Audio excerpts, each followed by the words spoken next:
Alright. Ibe, ito yun yung nangyari.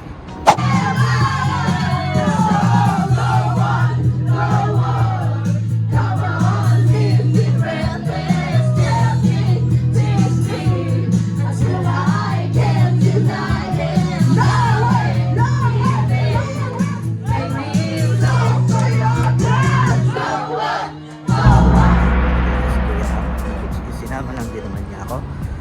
Second shooter lang ako. For me, blessing na rin yun para sa akin. Ang saya lang, ang saya lang yun na meron tayong ginawa ngayong araw. Alam mo yun, na alam mo, na natutunan ng bago. May nagawa tayong bago. Which is hindi naman siya bago na. Pero, ngayong araw is parang bago siya kasi para sa akin, everyday bago eh. Ginagawa ko na siya mostly o palagi. Pero, or hindi naman palagi. Pero, diba?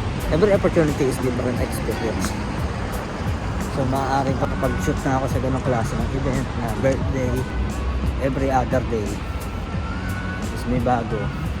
Every other day, iba experience. Parang masasabi mo siyang same day, pero different experience.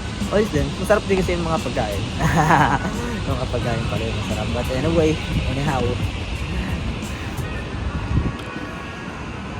mata ne. Arigatou gozaimasu.